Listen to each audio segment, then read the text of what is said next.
I was just aghast that this water worked so well, because, like, why water? Because everybody's water. And that's when I started to really dig into the research that not all water is actually equal. Actually, all water is equal except for one. It used to be in the 70s and 80s, they recommended distilled water because it was the most purified form. Today, we have something that's almost as bad called reverse osmosis water. And what it does is it strips all of the minerals out and leaves a very, very acidic water. Filtered water is basically water that's been contaminated and cleaned up. Alkaline water is water that has more alkaline minerals in it than acidic, specifically calcium, magnesium, and potassium. Any form of ionized water is water that they've hit with electricity. And so when you start to look into the alkaline ionized water industry, there's 10,000 machines out there. And in those machines, they're adding some minerals and they're adding a current and calling it alkaline ionized water, which it is. But then there's this whole other category of water called electrolyzed reduced water. And it is literally the best water in the world. I'll explain to you why it's natural and how it's supposed to occur.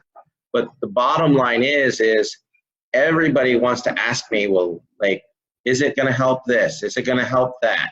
If you want to research any type of electrolyzed reduced water or conditions, you go to Google, you type in electrolyzed reduced water, NIH, and then whatever kind of condition you want to talk about.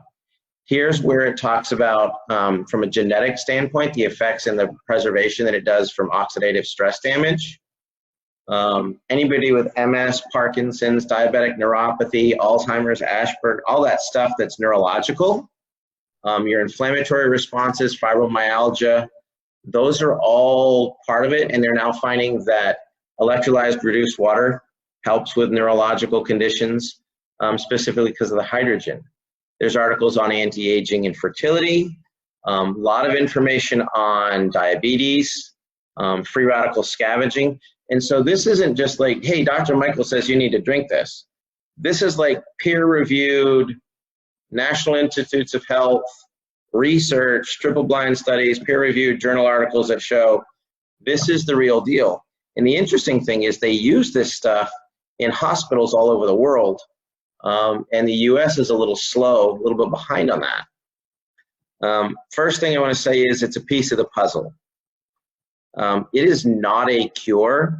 If you have a real health condition and you just drink the water, that is not a cure. That is a piece of the puzzle. It was the only thing we changed in Skylar. It was the missing piece, but make no mistake, we were doing everything. Prebiotics, probiotics, enzymes, nutrition, scans, stem cell reactivators, you name it, we were using it. And so this was a missing piece that managed to maintain and take care of the hydration issue. It's simple science. Could it save your life? Absolutely. I'm not going to tell you that it wouldn't, and I'm not going to tell you that it will. But if you don't make healthy choices, any benefits that you get from this water is not going to be as effective or lasting. It's water. It's 72% of an equation. It simply gives you the best 72% of your body to work with, gets nutrition into your cells better, helps you detoxify better, you'll have higher energy, better health, you'll heal faster. It has the oxygen, hydrogen, hydroxyl, carries an electric charge, and those are the things that your body needs and why your body drinks water.